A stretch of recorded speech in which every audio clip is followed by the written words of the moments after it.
राज्यातील काही भागांमध्ये 17 ते 20 मार्च दरम्यान मेघगर्जनेसह पाऊस, विजांचा कडकडाट आणि वादळी वाऱ्यांची शक्यता हवामान विभागाने व्यक्त केली आहे. हा परिणाम प्रामुख्याने विदर्भ, मराठवाडा, खानदेश आणि मध्य महाराष्ट्रातील काही भागांमध्ये जाणवू शकतो. 18 ते 20 मार्च दरम्यान परिस्थिती अधिक तीव्र होण्याची शक्यता असून काही ठिकाणी गारपीट होण्याचीही शक्यता आहे. त्यामुळे शेतकरी अडचणीत येण्याची शक्यता आहे. नवापूर येथील MIDC परिसरात बनावट तूप तयार करणारा कारखान्यावर नंदुरबार स्थानिक गुन्हे शाखेने छापा टाकला. या कारवाईत सुमारे 1,46,56,370 रुपये किमतीचा मुद्देमाल जप्त करण्यात आला आहे.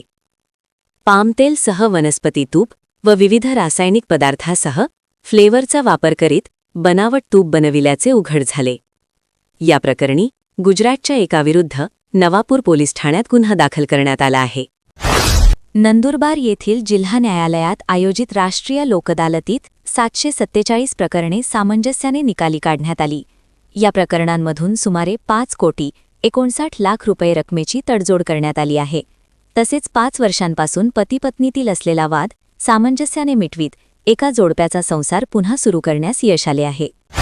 नदीत पोहण्यासाठी गेलेल्या 6 वर्षीय बालकाचा पाण्यात बुडून मृत्यू झाल्याची घटना सोन बुद्रुक गावी घडली. या प्रकरणी धडगाव पोलीस ठाण्यात अकस्मात मृत्यूची नोंद करण्यात आली आहे. दुकानावर जाणाऱ्या चुलत बहिणीला गाडीवर बसून जंगलात घेऊन जात अत्याचार करणाऱ्या नराधम चुलत भावाला 10 वर्षाच्या तुरुंगवासाची शिक्षा सुनावण्यात आली आहे. हा निकाल बडवाणी येथील 3रे अतिरिक्त सत्र न्यायालयानं दिला आहे. भरधाव वेगातील ट्रॅक्टरने दुचाकीला धडक दिल्याने अपघातात 1 जण जागीच ठार तर 2 जण जखमी झाल्याची घटना तलावडी आश्रमशाळेजवळ घडली. या प्रकरणी ट्रॅक्टर चालकाविरुद्ध तळोदा पोलीस ठाण्यात गुन्हा दाखल करण्यात आला आहे. नंदुरबार येथील एकात्मिक आदिवासी विकास प्रकल्प कार्यालयाअंतर्गत असलेल्या शासकीय आदिवासी मुलींच्या वसतिगृहात स्वातंत्र्यवीर वीर बाबूराव शेडमाते यांची जयंती साजरी करण्यात आली. महाराष्ट्र शासनाच्या कृषी विभागामार्फत राबविण्यात येत असलेल्या राष्ट्रीय खाद्यतेल अभियान सन 2025-26 अंतर्गत जिल्ह्यासाठी तेलघाणा युनिटचे उद्दिष्ट प्राप्त झाले असून या योजनेचा लाभ घेऊ इच्छिणाऱ्या शेतकऱ्यांनी 31 मार्च 2026 पूर्वी कार्यालयास संपर्क साधावा, असे आवाहन जिल्हा अधीक्षक कृषी अधिकारी शंकर किरवे यांनी केले आहे.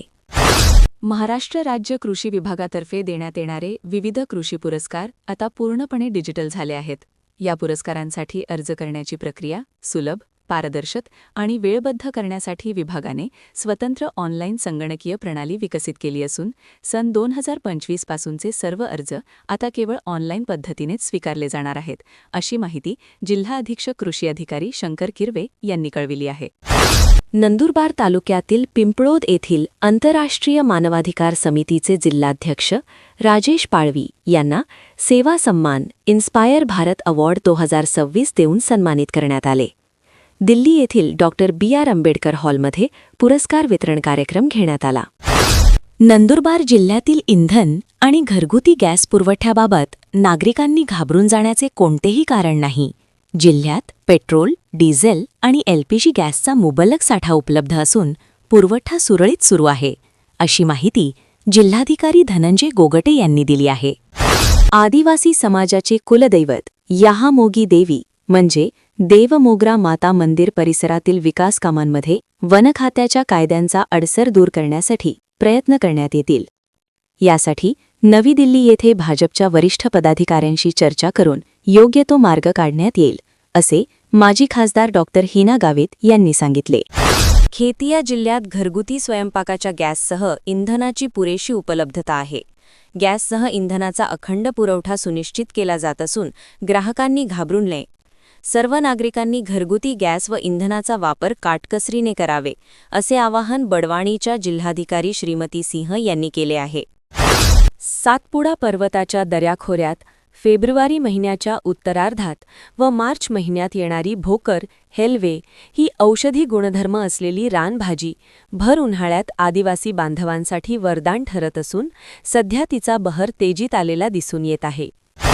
भरधाव वेगातील टँकर व आयशर या दोन्ही वाहनात जोरात धडक होऊन अपघात झाल्याची घटना नवापूर तालुक्यातील सोनखाम येथे उड्डाण पुलावर घडली.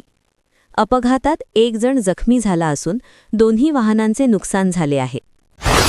शहादा पालिकेचा निवडणुकीच्या निकालानंतर नागरिकांमध्ये विकास कामाबद्दल प्रचंड अस्वस्थता निर्माण झाली आहे.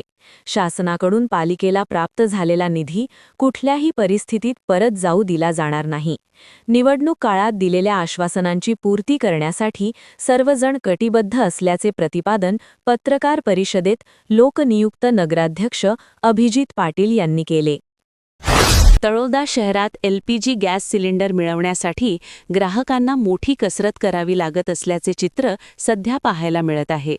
मागील 2-3 दिवसांपासून शहरातील गॅस एजन्सीसमोर ग्राहकांच्या लांबच लांब रांगा लागत असून सिलेंडर मिळवण्यासाठी नागरिकांना तासनतास प्रतीक्षा करावी लागत आहे. सुझलॉन कंपनीने मोबदला न देता शेतकऱ्यांच्या जमिनींवर टावर उभारून अतिक्रमण केले.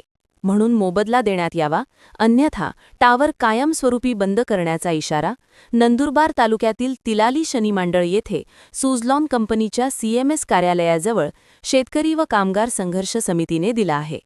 त्यासाठी निदर्शनही करण्यात आली. अशाच नवनवीन बातमीसाठी आपल्या YouTube चॅनल डिजिटल आदिवासी पोर्टलला सबस्क्राईब करून घ्या.